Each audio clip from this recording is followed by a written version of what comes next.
Okay, kamusta po tayong lahat? Pabuti ng pabuti na po. Amen. Okay. Sige po, bago po tayo mag-start, sabay-sabay muna po natin bigkasin ang ating tool verse. Okay, 1, 2, 3, go. The Spirit of the Lord is upon me because He has anointed me to preach the gospel to the poor. He has sent me to heal the brokenhearted, to preach deliverance to the captives and recovering of sight to the blind, to set at liberty them that are bruised, and to preach the year of the Lord. For our God, Jesus is the Anointed One. Amen? Amen. And at ang ating pong JA1 culture, 1, 2, 3, go. I am a blessing. I am anointed. I am a deliverer. I am a good follower. I don't destroy, I build. I am not seasonal. I appreciate everyone and everything. I am part of something big. I am in partnership of, and the last one, I am not extreme. Sabihin mo sa iyong katabi, ikaw yun. Sagutin mo siya, ako nga yun. Amen. Sige po, tayo po tuloy-tuloy na. Hinihiling ko po ang pandinig, lalo na po ng mga kabataan, ano po? Mamaya na po tayo magkwentuhan, ano po? Sige, sabihin mo sa katabi mo, wag mo kong kukwentuhin. Kasi, makikinig ako. Aba, sabi ko sa inyo, dati pa wag niyong kausapin ang sarili niyo. Hanap kayo ng kausap. Pag kinausap ang sarili, anong meron? Okay. Ngayon, kinakausap niyo pa lang ang sarili niyo, mamaya manghuhuli na kayo ng langaw. Okay. So, sa umaga pong ito, pag-uusapan po natin ay victory. Sabihin mo sa katabi mo, victorious ka. Ulit po, victorious ka. Amen. So, ang ating pong title is Victory Through Faith. Okay. Meron, sa Biblia po, meron tatlong specific na in-instruct sa mga mananampalataya.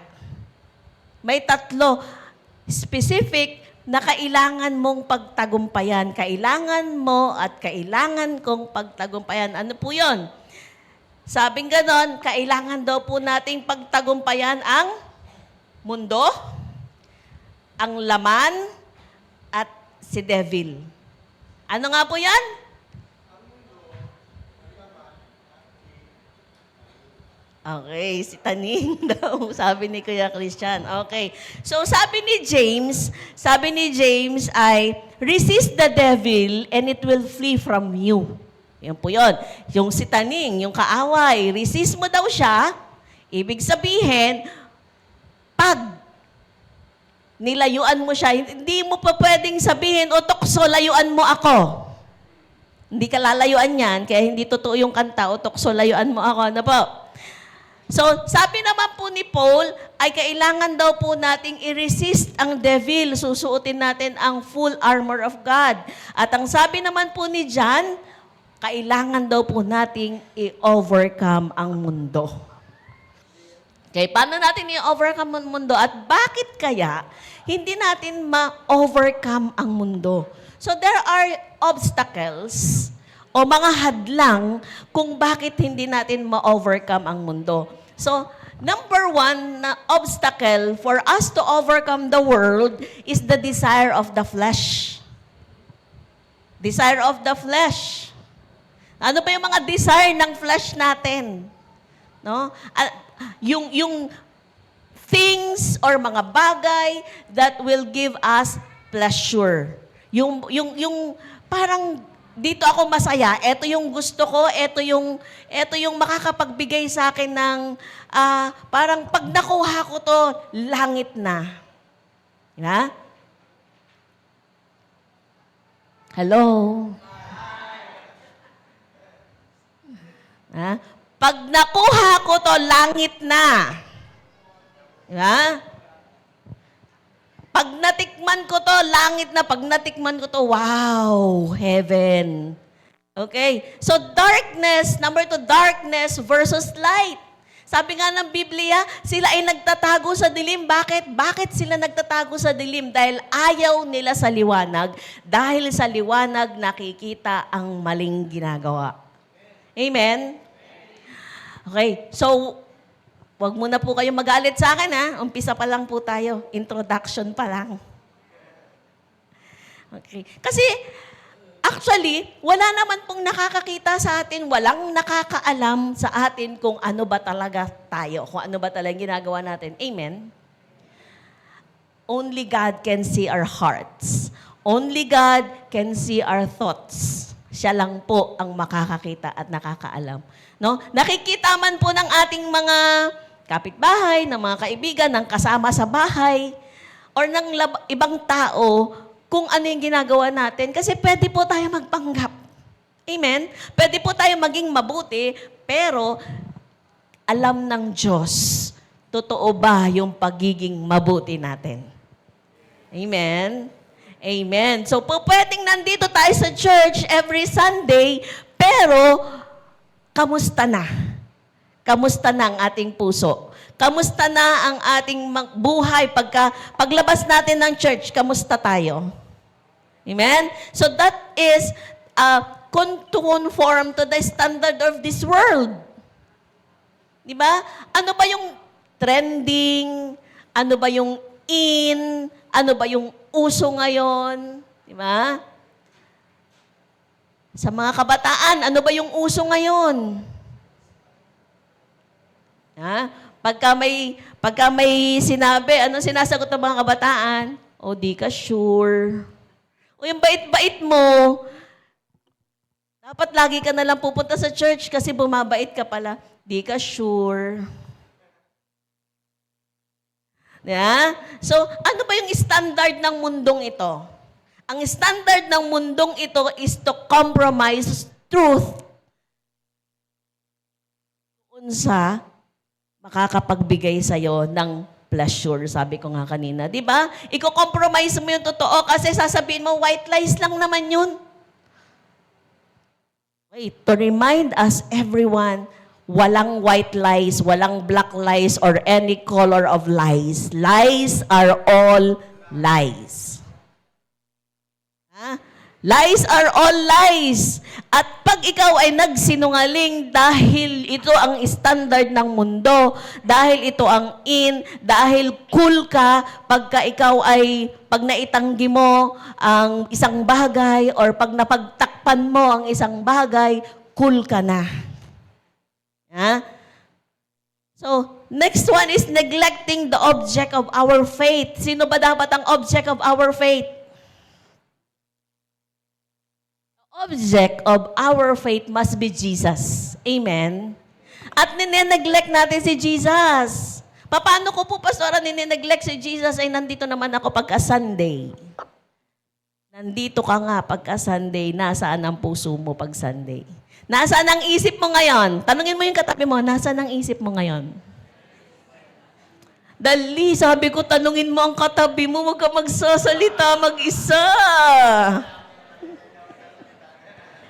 Mga nanay, nasaan ang isip nyo ngayon? Ha? Di ka sure. Di ba? Anong iniisip natin? Naku, ano na naman kayang kakainin ng mga anak ko mamayang tanghalian? Sana wag matagal ang service kasi madami akong labahin. Lunes na bukas, pasukan na. Ha? Ano yung mga nasa isip natin? Anong petsa na ba ngayon? March 8. Petsa de peligro na ba? Hindi pa. Amen, hindi pa. Hindi pa petsa de peligro. Okay, so we have the object of our faith at si Jesus yan at dapat siya maging sentro nito. And the last one is we fail to rely on God's resources. Ano yung mga resources na to? binigyan tayo ng Lord ng Spirit, di ba? Ng Holy Spirit. Ang sabi niya, the Holy Spirit will be our companion. Pero nakakalimutan natin, pagkalalabas tayo ng bahay or pagka wala tayo sa church, sasabihin natin kay Holy Spirit, Holy Spirit, diyan ka muna ha. May gagawin lang ako. Meron pa ba dito nun? Meron pa? Wala na. Pag meron pa, repent. Ha? Holy Spirit, diyan ka muna kasi may sekreto ako. Pero sabi nga ni David, kahit saan siya magpunta, walang lugar na kung saan wala ang Diyos. Amen? Amen. So lagi mong aalalahanin, kasama mo lagi ang Holy Spirit. Kasama mo lagi ang object of your faith. Kasama mo lagi ang katotohanan, the truth. At kasama mo lagi, ikaw lagi, daladala mo lagi yung identity na ibinigay sa'yo ng Diyos. Hindi na ikaw yung sinabi ni Jesus na ikaw ay anak ng Diablo. Hindi na. Wala na ditong anak ng Diablo. Amen. Amen. Amen. At bilang Kristiyano, hindi mo lang identity na ikaw ay anak ng nanay at tatay mo. Amen? Bilang Kristiyano, ang ating identity, tayo ay anak ng Diyos. At sabi po sa ating key verse, 1 John 5:4. Sabi, for every child of God defeats this evil world and we achieve this victory through our faith. Let us pray po. Lord, salamat po sa iyong salita na ngayon ay aming pag-uusapan. We pray, Lord, that you continue to saturate our hearts, oh God, at hayaan nyo nga po, Panginoon, na anuman po yung mga disturbances, Lord God, na maaaring maisip namin at magawa namin right now. We pray na kayo ang patuloy na mag-iingat, magpapatnubay sa aming mga puso't isipan. In Jesus' name, anoint your words, Lord God, as you anoint the hearers in Jesus' name. Amen. Okay. So, di ba, sa kabila ng lahat nung sinabi ko kaninang obstacles, na sana meron tayong natandaan at sana na-realize natin na obstacles pala yun. Para ano? Para maging mapagtagumpay tayo sa buhay at para mapagtagumpayan natin ang mundo. Di ba? So, sabi dito sa ating key verse, every child of God. Tanungin mo nga ang sarili mo ngayon, anak na ba ako ng Lord? Anak na ba ako ng Lord? Kasi sabi po, di ba, hindi lahat ay binigyan ng karapatang maging anak ng Diyos. Sino lang daw po yung, di ba, lagi nating narinig, bakit pare-pareho lang naman tayo anak ng Diyos? Oy, ika sure. Sure ka na ba? Sige, kung hindi ka pa sure na ikaw ay anak na ng Diyos, tayo'y manalangin, susunod ka sa prayer, ha? Amen? Let's pray. Sabihin ng iyong mga labi at angkinin mong ito yung sariling panalangin. Panginoong Jesus, tinatanggap kita bilang Panginoon at tagapagligtas ng buhay ko. Pumasok ka sa puso ko at ikaw po ang patuloy na maghari mula ngayon hanggang sa wakas. Isulat mo po ang aking pangalan sa aklat ng buhay sa langit at huwag niyo na pong hayaang mabura ito hanggang sa inyong pagbabalik. In Jesus' name, Amen. So, ibig sabihin, magiging anak ka lang ng Diyos kung tinanggap mo si Jesus as your personal Lord and Savior. Hindi sapat na kilala mo si Jesus. O, kilala natin si Jesus kasi bata pa lang tayo, napapanood na natin sa TV. Tama ba? Kilala natin si Jesus, pero ano yung relationship mo kay Jesus. Amen? Dapat meron tayong relationship kay Jesus. Okay, so tingnan po natin, paano po tayo magiging victorious through our faith? Paano po tayo magiging victorious? Number 1, faith that moves mountains. Sabihin mo sa katabi mo, faith that moves mountains. Sabi po sa Matthew 17 verse 20, you don't have enough faith. Jesus told them, I tell you the truth, if you had faith even as small as mustard seed, you can say to this mountain, move from here to there, and it would move. Nothing would be impossible. Sabi po ni Jesus, gaano kaliit? Kasing liit ng mustard seed. Meron po akong mustard seed doon, nakalimutan ko, hindi ko nadala. Meron po akong mustard seed, yung binili ko po sa Israel. Talaga pong napakaliit niya. At sinabi ni Jesus, if you have faith, kasing liit lang ng buto ng mustard. Actually, hindi siya mustasa. It's a mustard. Hindi ko po alam kung ano yung Tagalog ng mustard. Pero hindi po siya mustasa.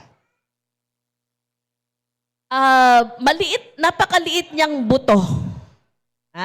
Napakaliit niyang buto. Pero sabi ng Lord, ganung pananampalataya lang, you can move mountains. Ano ba yung mountains na to? Di ba? At ano ba yung mountains na to? At yung sinabi ni Jesus sa kanyang mga alagad, kasi si Jesus yung nagsasalita dito, si Jesus yung nagsasabi dito. At ang kausap niya dito, yung kanyang mga alagad. No? So, ibig bang sabihin, Pastora, wala po bang faith ang mga alagad? Bakit nasabihan ni Jesus ng ganyan? Actually, yung mga alagad may faith. Tulad mo at tulad ko may faith. Kaso, yung faith na yon hindi na-exercise, hindi nagagamit, hindi na paninindigan. Amen? So, ngayon, tanungin natin ang ating sarili, yung faith ba yun na meron ako, yung faith ba na maliit, na kasing liit ng mustasa, na-exercise ko ba? Kasi hindi naman literal na yung bundok palilipatin mo. Amen? Hindi literal yun. Ano yung bundok na sinasabi dito? Yung mga impossible things na sa paningin mo ay hindi mangyayari pero kayang gawin ng Lord. The impossible things. Isipin mo na lahat ng imposible. Ako po ay, hindi naman po lingid sa atin, sabi ko po, ako ay anak ng isang karpenterong lasinggero at labanderang bungangera. Noon po yun, nung hindi pa nakakakilala ang mga magulang ko. No? At hindi ko po inisip na isang araw, or hindi, pinangarap ko, pero akala ko hanggang pangarap lang, lagi lang ako nagdi-daydreaming nung ako'y bata pa. Na isang araw ako ay magdadrive ng isang sasakyan. Pero pinangyari po yun ng Lord. Kasi yung palang pinapangarap ko na yon, binabantayan pala yun ng Diyos. At sa tingin mong imposible, kasi nga noon po, wala naman kami sariling bahay. Ay, wala kami sariling property. Wala akong mamamana sa aking mga magulang that time. Napaka-imposible. Napaka-imposible na pumunta ka ng ibang bansa para magbakasyon or para mamasyal. Napaka-imposible. Pangarap ko lang po yun. May mga bansa akong gustong-gustong puntahan. Pangarap lang po yun. At dahil sa tingin ko imposible, dahil bakit? Uunahin ko syempre kung ano yung pangangailangan. Amen? Pero yung mga imposible na yon sa maliit na pananampalataya mo, gaganapin ng Diyos. Amen? Gaganapin ng Diyos. Yan. Sabi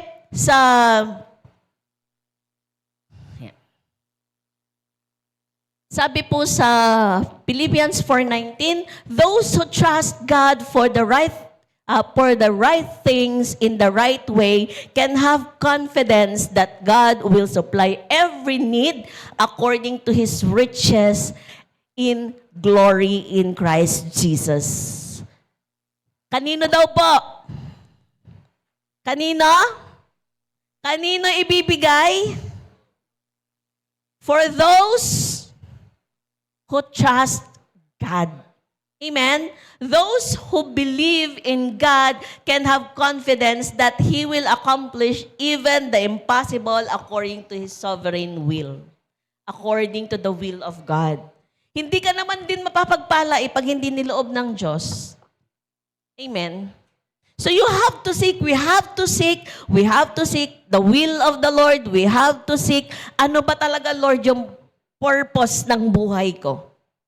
Kasi pag nalaman mo yung purpose ng buhay mo, ibibigay ng Lord ang pagpapala sa'yo. Amen? Okay, so number 1, again, is we have to have the faith that moves mountains. Not literally to move the physical mountains, but to move the mountains of our lives. The mountains ng ating struggles, the mountains ng ating mga needs, the mountains of all the problems, the mountains of all the troubles. And God can do impossible things if you believe. Amen? Amen. Number 2, faith that overcomes. Faith that overcomes. Ano yung sabi kanina? Ang ating is we have to overcome the...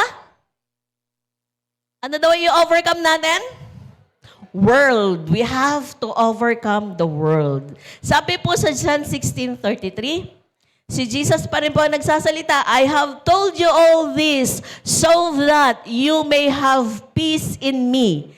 Here on earth, you will have many trials and sorrows, but take heart because I have overcome the world. So, bilang isang Kristiyano, diba? Si Jesus yung nagsasalita dito at nangangaral siya. Ha? Nangangaral siya, sinasabi niya sa kanya mga disciple, take heart. Huwag kang mag-alala. Huwag kang mangamba. At sinabi niya, before na huwag kang mag-alala, huwag kang mangamba, sabing ganon, dito sa mundo ay napakadaming problema, napakadaming lungkot, napakadaming isipin, di ba? Isipin mo lang na bukas, pasukan na, maaaring may mga magbabayad ng tuition, maaaring wala pang pambaon yung mga anak bukas. Di ba nalulungkot ka na? Nag-iisip ka na? Pero sabi ng Lord, take heart. Sabihin mo nga sa katabi mo, take heart. Sabihin mo sa sarili mo, huwag kang mangamba. Amen? Kasi pinaunan na ni Jesus madaming sorrows, madaming trials, at pagka gantong may trials, madaming isipin, sasabihin, nagkakaroon ako ng panic attack. Nagkakaroon ako ng anxiety, natitrigger ang aking anxiety, natitrigger ang aking emotional distress. Bakit? Kasi hindi natin alam or kinakalimutan natin na may pangako si Jesus. Ang pangako ni Jesus, take heart. Kasi ako napagtagumpayan ko yung mundo. At ikaw, anak, dahil anak kita, kaya mong pagtagumpayan ng mundo. Amen? Amen. Sabi mo, kaya kong pagtagumpayan ng mundo. At sabi po sa Romans 8:37, no, despite all these things, overwhelming victory is ours through Christ who loved us. Amen? Sarap, no? Sarap ba? Yung alam mo na hindi lang ikaw yung lumalaban sa mundo. Ha? Bakit ba ganito ang buhay ko? Parang lahat na lang sa mundo. Bakit parang kalaban ko ang mundo? Yes! Sinasabi ko sa inyo, kalaban po talaga natin ang mundo. Dahil sabi nga po ni John, we have to overcome the world. At sabi ni Jesus, I have overcome the world. And Jesus is expecting us to overcome the world as well. Amen? Diba?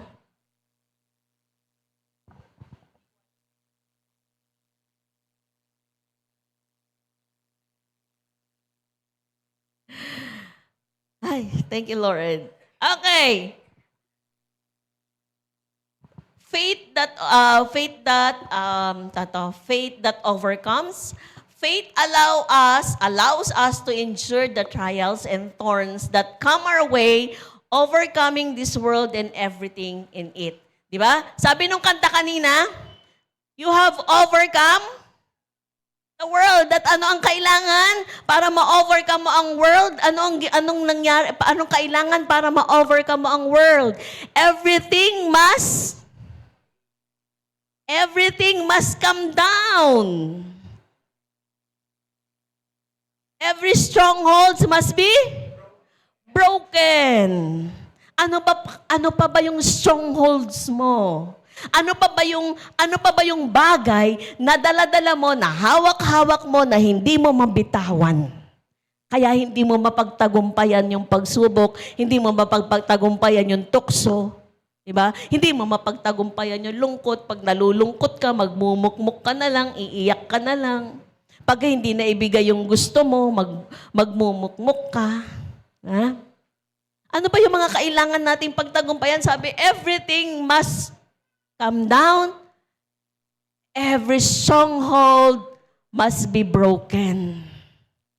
Amen. Ano ba yung mga strongholds natin? These are the strongholds that we are talking about here, are the strongholds or are the obstacles na kaninang ipinakita ko sa inyo. Natatandaan naman po natin, ano po? Yung mga obstacles, those are the strongholds that keeping us away from the Lord. Those are the strongholds that keeping us to grow. Kaya hindi tayo lumalago.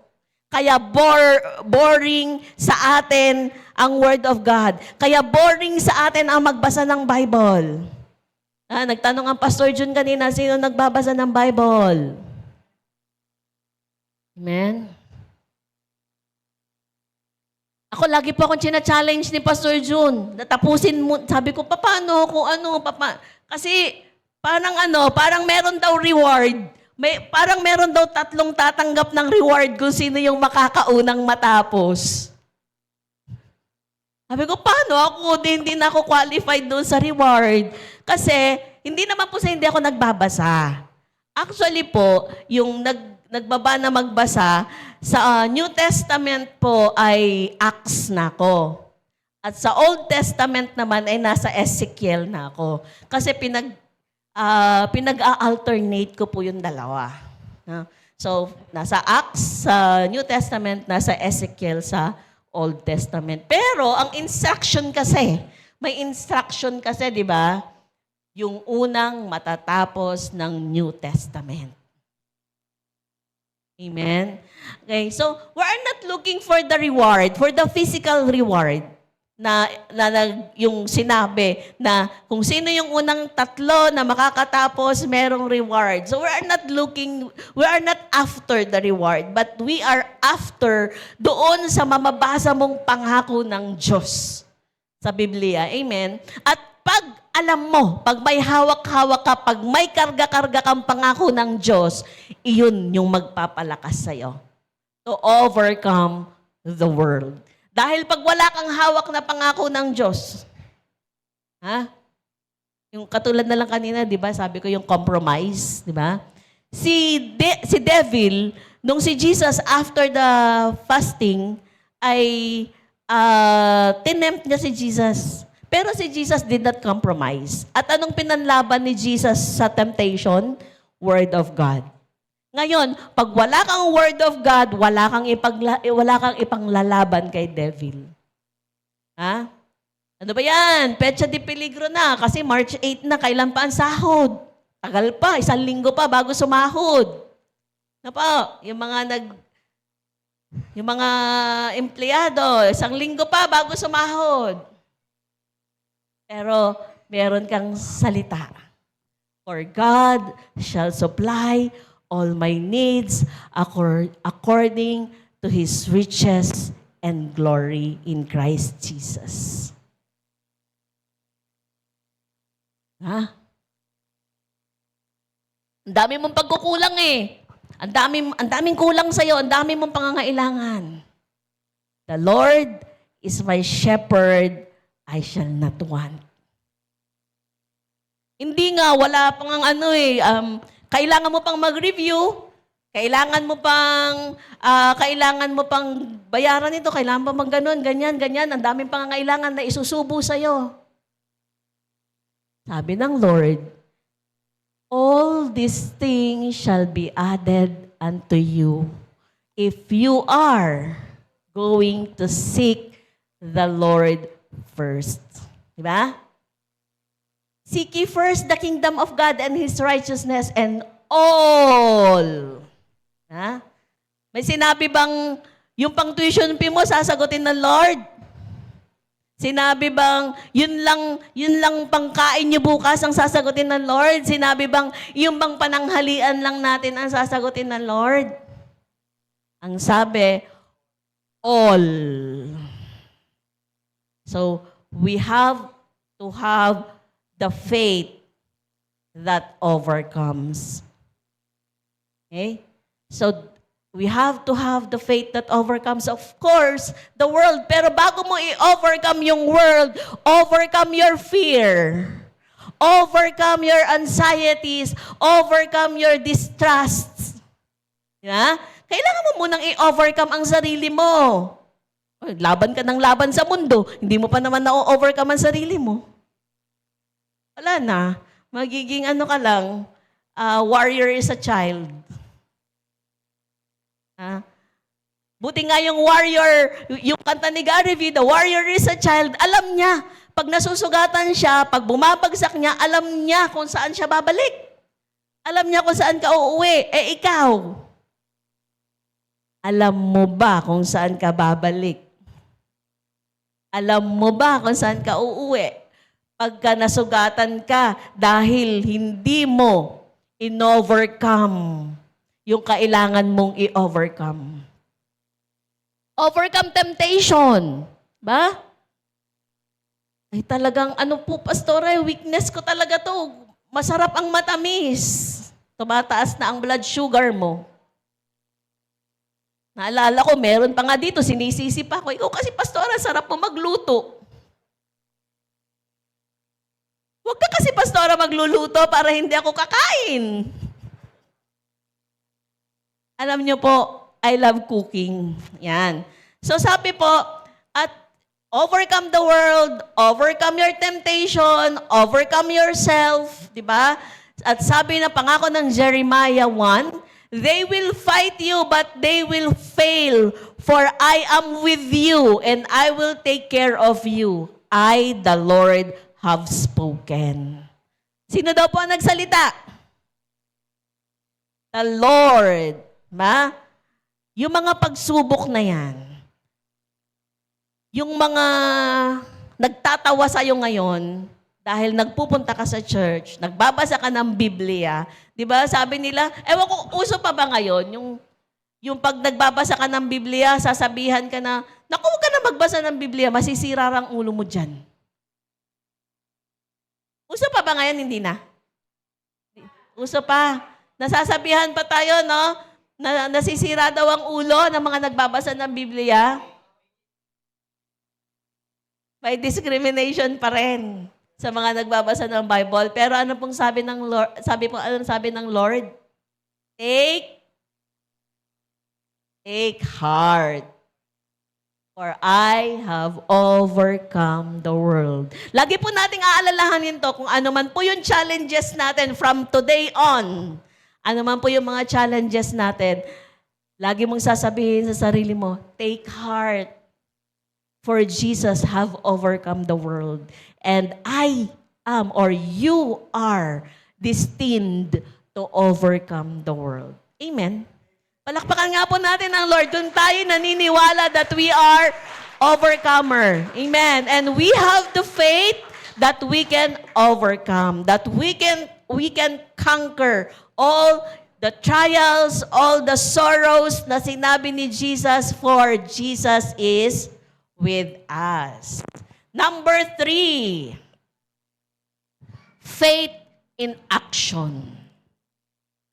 Faith in action. Sabi ng James 2:7. Sabi ng James 2:17, so you see, faith by itself isn't enough. Unless it produces good deeds, it is dead and useless. May faith naman ako. Pero ang sabi, faith without deeds, without good deeds. Ang pananampalataya or ang paniniwala na hindi sinasamahan ng mga mabubuting gawa ay patay. Tignan mo ngayon katabi mo kung buhay pa.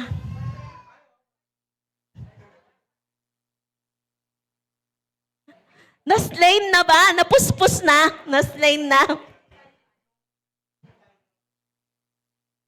Okay. So, faith and action. Ano bang ibig sabihin ng faith and action? Sabi kanina, lahat ng iyong pangangailangan ay isusupply ng Lord ayon sa kanyang yamang hindi nauubos. For God shall supply all my needs according to His riches and according to His riches and glory through Christ Jesus. Isusupply naman pagka ikaw ay umupo na lang dyan at wala kang ginawa, may supplication bang magaganap? So your faith must go with deeds. At ito ay good deeds. Nagugutom ako, wala akong trabaho, so kailangan ko kumain. So anong gagawin ko? Manghihingi ako. Alam nyo ba, I have an experience before na sinabihan ako, buti nga nanghihingi, hindi nagnanakaw eh. Hello?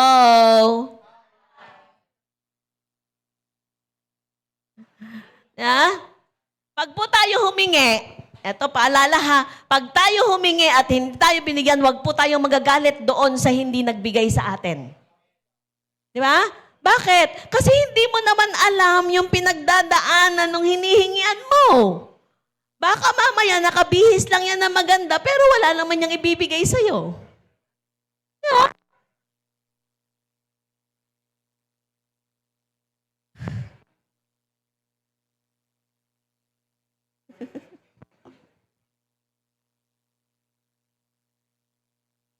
Kasi ako po ay nasabihan kasi may dala-dala akong pagkain. Ay, noong time na yun, wala naman talaga kaming extra. Tapos sabi ko, pasensya ka na ha. Sabi ko gano'n sa humingi, pasensya ka na ha. Kasi iuuwi ko to para sa mga anak ko, kakainin nila. Sabi sa akin, damot mo, buti nga nanghihingi, hindi nagnanakaw eh. Sabi ko, ay salamat kasi hindi ka pa nagnanakaw. Nung araw po kasi, maliliit pa yung mga anak. Wala po akong pinalalampas na salita. Pero ngayon natatawa na lang po ako. Tinitingnan ko na lang, natatawa na lang po ako. At sabi ko, Lord, have mercy. Magagalit tayo pag hindi tayo binigyan. Samantalang, alam niyo ba, yung mga nagbibigay, madaming yung mga nagbibigay may mga reason yan bakit sometimes hindi sila magbigay. Minsan, ang reason niyan, yung makasariling rason, yung hindi na tinitignan, yung hindi na pinapalawak Hindi na palalawakin. Sasabihin, ako dito nakakapagod sa pagtatrabaho. May mga anak din ako, may pangangailangan ako. Tapos ikaw, pag-gala-gala ka lang dyan, nangihingi ka. Laki-laki na katawan mo, nangihingi ka.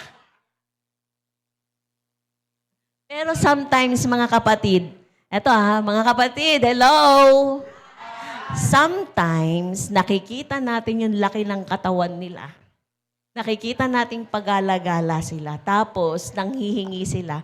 Samantalang ikaw nagpapakapagod sa pagtatrabaho, tapos hihingian ka ay may pangangailangan ka rin. Sometimes, yun lang yung nakikita natin. Pero hindi natin nakikita behind the scene, what are the reason ba't sila nanghihingi? It's just that katamaran lang ba? O it's just that wala na talaga silang choice. Wala na talagang magawa. Di ba? So, kung hindi ka magbibigay, sabihin mo na lang, pasensya po, wala akong kayang ibigay. Huwag mo na sabihin, laki-laki ng katawan mo, magtrabaho ka.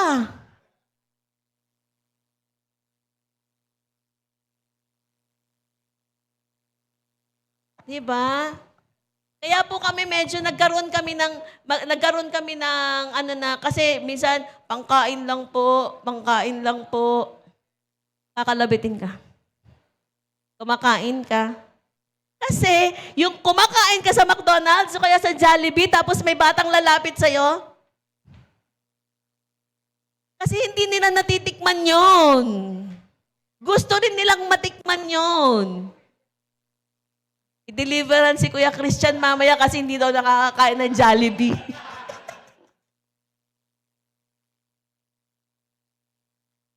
Oo nga po, puro sa namin pa, di ba? Minsan nga, papasok pa. Okay, so we have to have the faith na kumagawa, yung pananampalatayang may ginagawa. Yung pananampalatayang kailangan mong sumunod. Ano ba yung mga kailangan mong gawin habang ikaw ay nananampalataya?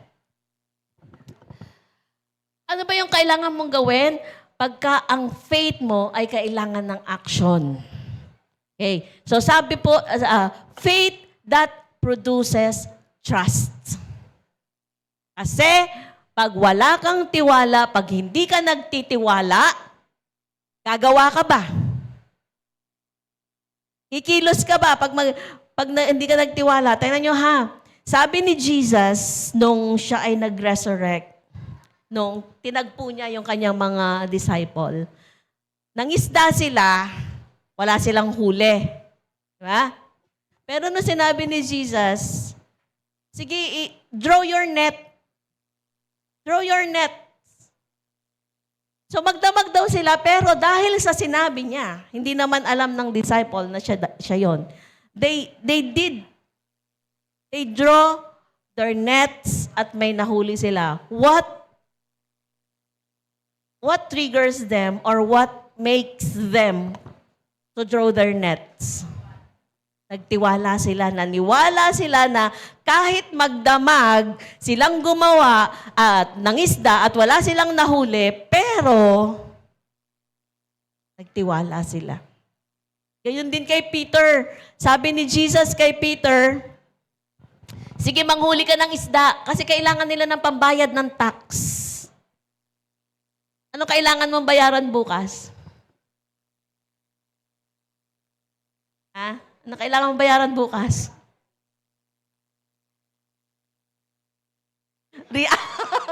Wala pang bayaran, kaya pala si Kuya Ray relax na relax pa kasi wala pang bayaran. Okay. Sabi ni Jesus, manghuli ka ng isda kasi yung una mong mahuhuling isda, nandoon sa bibig ng isda ang pera. So ngayon, ano yung kailangan mong isda ngayon?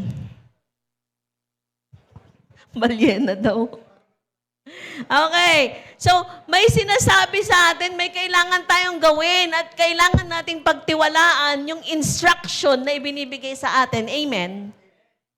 Amen. And a trust, diba? Sa kanina, faith that produces trust.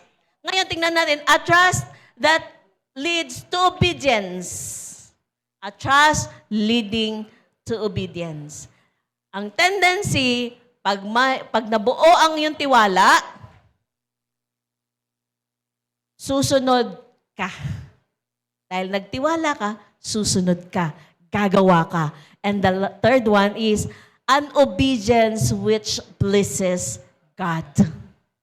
Diba? Sabi ng Hebrews 11:6, and without faith, it is impossible to please God, because anyone who comes to Him must believe that He exists and that He rewards those who earnestly seek Him. Ano daw? Without faith, it is impossible to please God. So, ibig sabihin, kailangan mo palang i-please ang Lord sa iyong faith. At paano mapiplease ang God sa iyong faith? Tignan po natin, ano yung number 1 natin? A faith that moves mountain. Ba? Doon sabi ni Jesus, kung meron lang kayong maliit. Number 2, ano yung number 2? A faith that overcomes. So nandito yun, eto na yung buod ng tatlong yun. Itong tatlo, ito yung faith in action. No? So, tingnan po natin yung bakit kaya hindi tayo maka-act or makakilos or makagawa? Diba? Bakit kaya hindi tayo maka-act? Tingnan po natin yung example. Yung example ng 10 spies. Yung mga espiya. Diba? Nung kinuha ng Lord through Moses ang mga Israelites sa Egypt,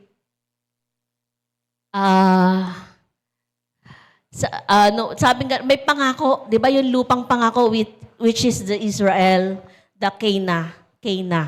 Okay, so Kanaan. So, ibig sabihin, nagpadala si Jesus ng 12 spies. At yung 10, sumunod ba sila? Hindi. Bakit? Kasi narinig nila that the city is fortified.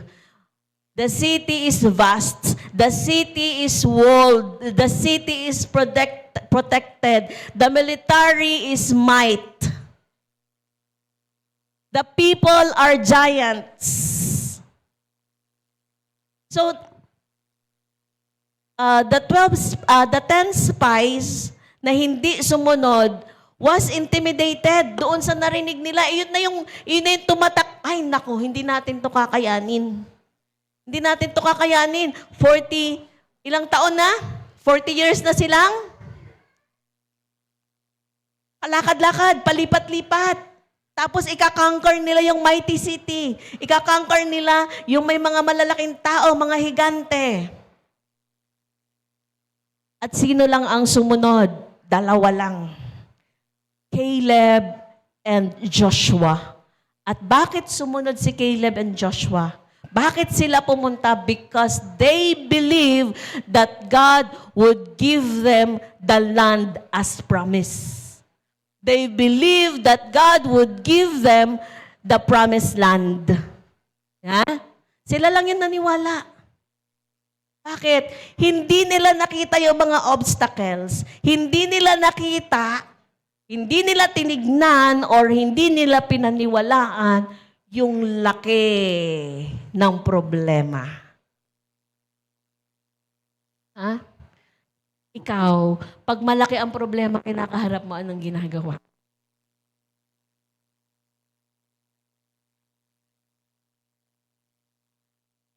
Oh, nagdadasal tayo, no? Nagdadasal tayo, humingi tayo ng solusyon sa Lord. Sabi, pag may pangangailangan daw, sabi ni Pastor June, call a friend. Ha? Pagka may mga malalaking pangangailangan tayo, kanino tayo unang tatawag? Hoy, di ka sure. Yes. Alam nyo po, Kami ng Pastor June, sa amin pong family, may mga pangangailangan kami. Malalaki ang pangangailangan, hindi basta pangangailangan lang. Kasi, basta may mga malalaking pangangailangan.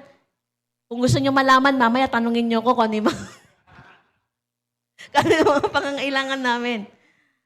Tapos, mag-uusap kami dalawa. May budget pa ba? Konti na lang. So, konti na lang yung budget.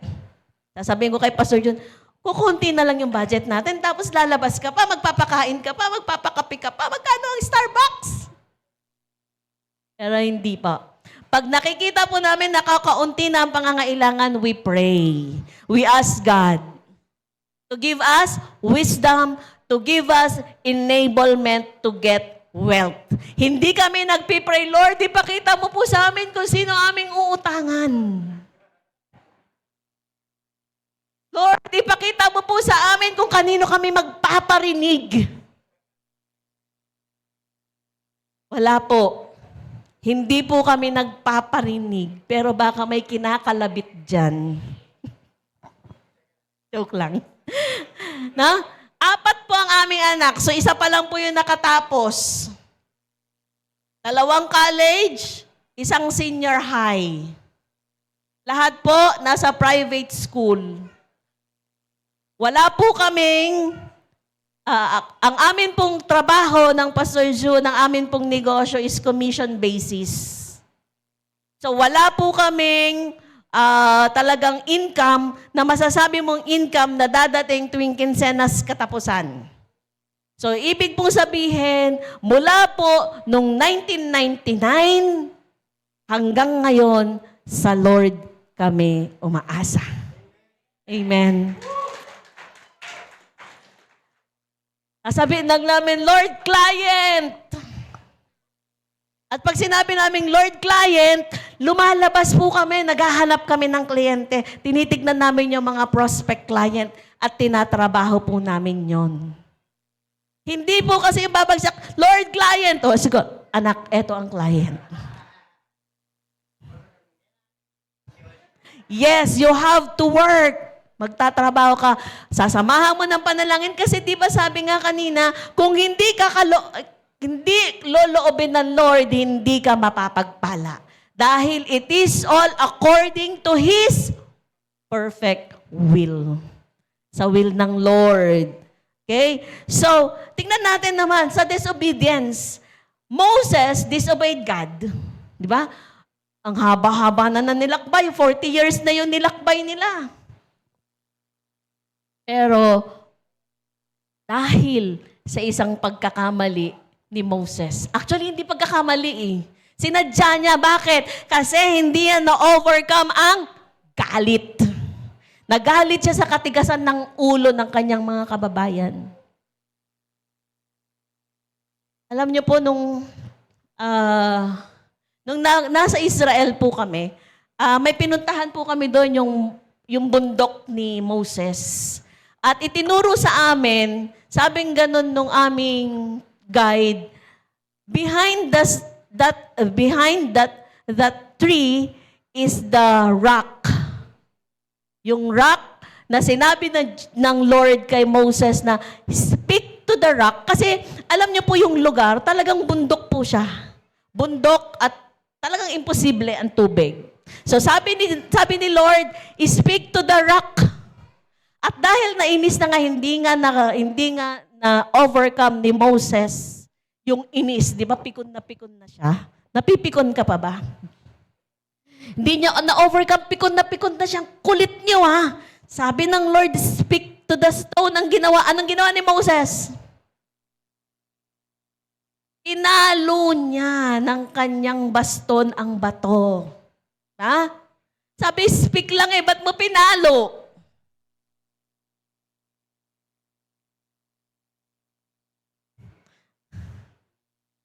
Sabi ng Lord, seek ye first the kingdom. Anong ginawa mo?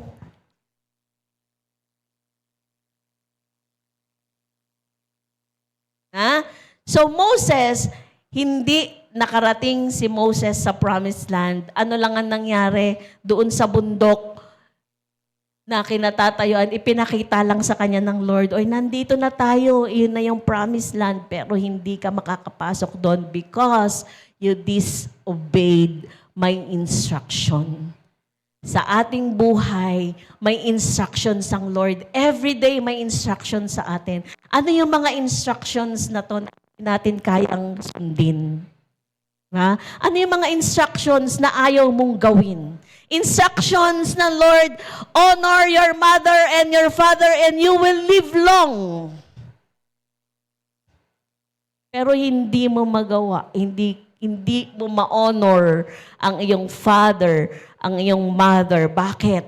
Kasi may sarili kang pananaw sa kanilang pagkatao. Kasi sa tingin mo, hindi sila worth it na sundin. Kasi sa tingin mo, mas perfect yung plano mo kaysa doon sa sinasabi ng magulang mo. Mas perfect yung alam mo kaysa doon sa sinasabi ng magulang mo. Lalo na kung ikaw ay may aral at yung mga magulang mo ay walang pinag-aralan. Lalo na yung mga sinasabi ng mga kabataan ngayon na ito na yung trending kahit kontra ang magulang mo. In na po kasi ngayon para lang kami ay ma-relax.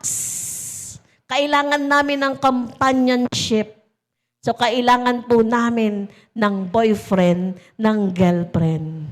Hello? Diba? Bakit hindi natin ma-obey ang ating mga parents? Bakit hindi natin ma-obey ang ating mga elders? Because we don't trust them enough. Kung paano hindi natin ma-obey ang Lord. Di ba? Sabihin mo, ino-obey mo ang Lord. Eh, hindi mo nga nakikita ang Lord. Yung parents mo nga na nandyan, nakikita mo physical, nakikita mo yung hirap nila mula nung ikaw ay ipagbuntis, ipanganak, at ikaw ay lumaki. Pero hindi mo maibigay yung trust mo sa kanila. How can you give your trust to the Lord kung yung mga taong nakikita mo ay hindi mo mapagkatiwalaan? Aray? More? Yung mga magulang ba, sasabihin nyo ba more? Wala, tama na daw, tahimik na ang lahat. Napaka-supportive naman, tubig daw ba? Ayaw ko pa.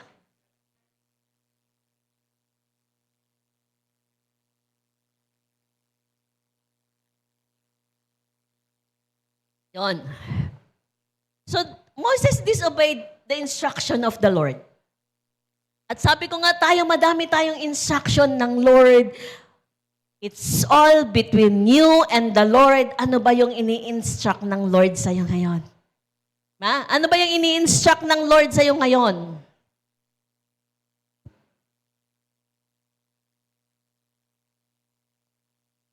Ano yung sinasabi ng Lord sa'yo na hindi mo ginagawa? Ano sabi ng Biblia? Huwag ka magsinungaling. Sabi ko nga, hindi, white lies lang naman to, okay lang to, para lang mapacify si mama, si papa. Para lang hindi sila magalit, para lang mawala yung galit nila. Pag magsisinungaling ako. Para lang hindi ako ibagsak ni ma'am. Nambabagsak ba kayo mga ma'am?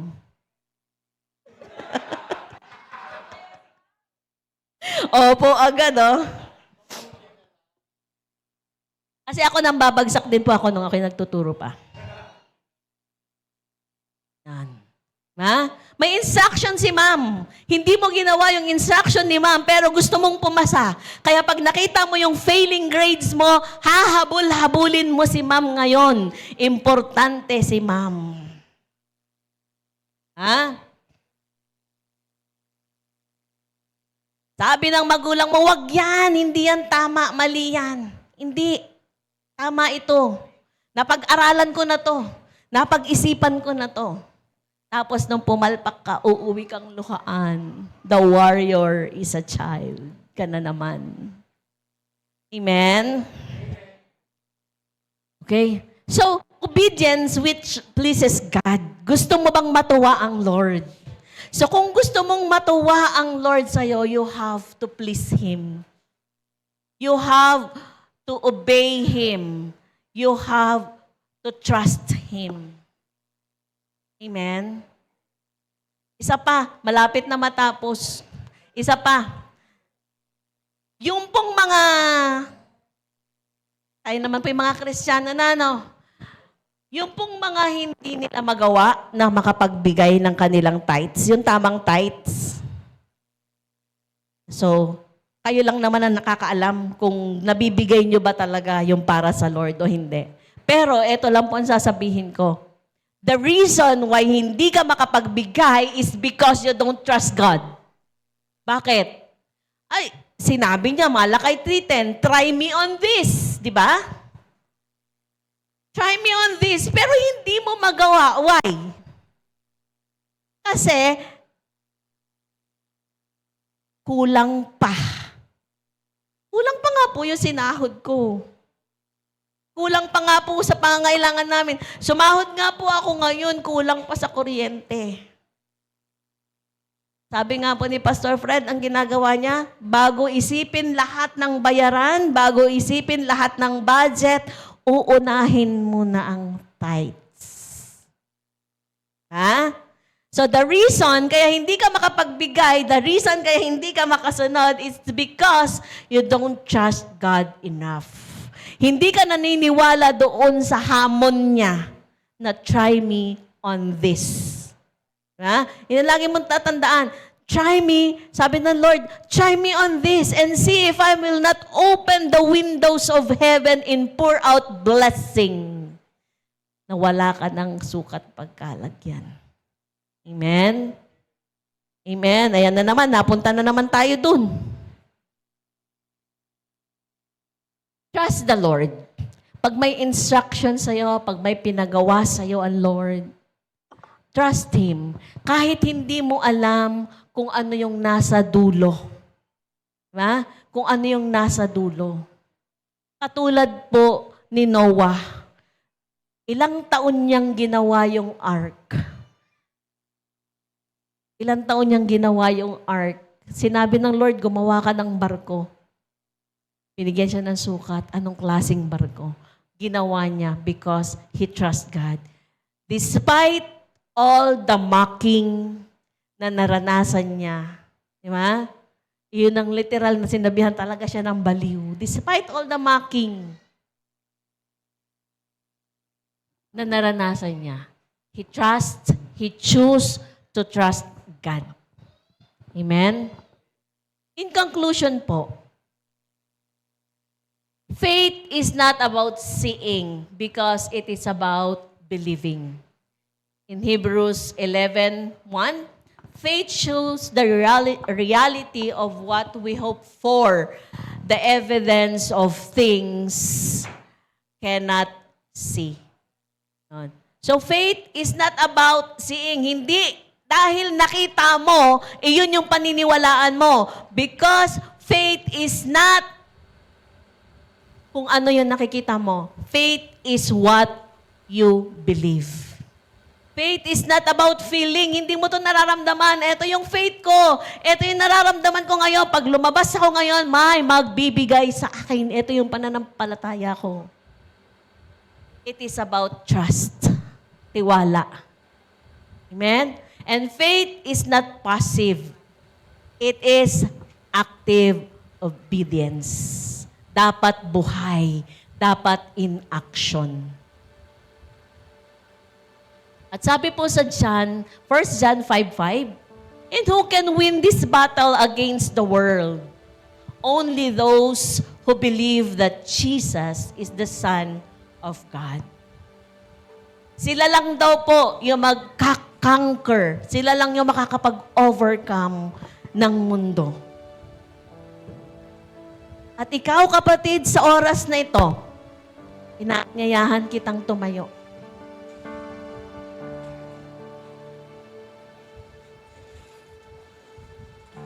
Sa tatlong point na narinig mo, as a tatlong summary of what faith is.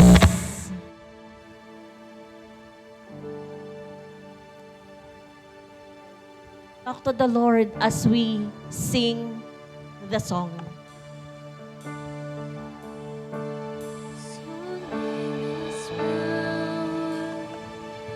Your name is healing.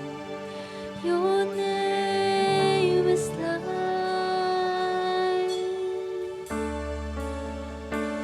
Break every stronghold. Shine through the shadows. Burn like a fire.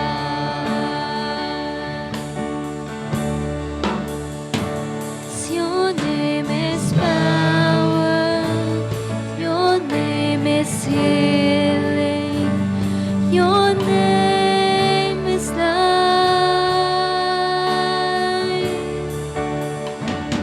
Break every stronghold. Shine through the shadows. Burn like a fire. 'Cause your name is power. Your name is healing. Your name is life.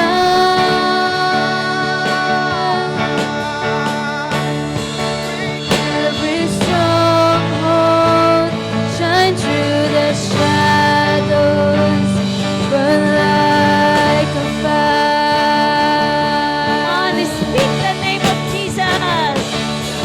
Shout Jesus from the mountains, Jesus in the The street. name of Jesus. Hallelujah, Jesus. Darkness over every enemy. For my family, I speak the holy name. Once again, speak the name of Jesus.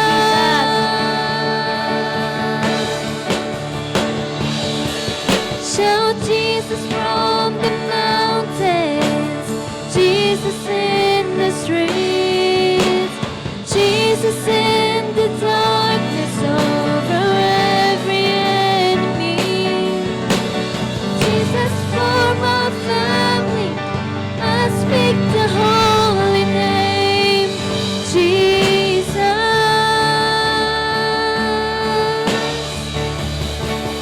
Your name is power. Your name is Declare that the name of Jesus healing. is power and Your healing. name is love.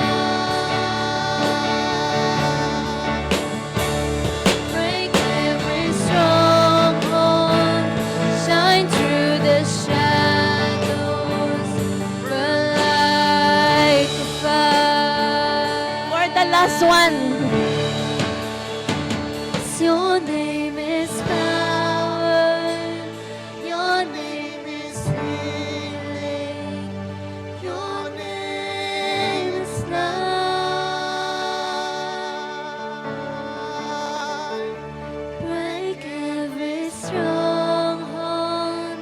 Shine through the shadows.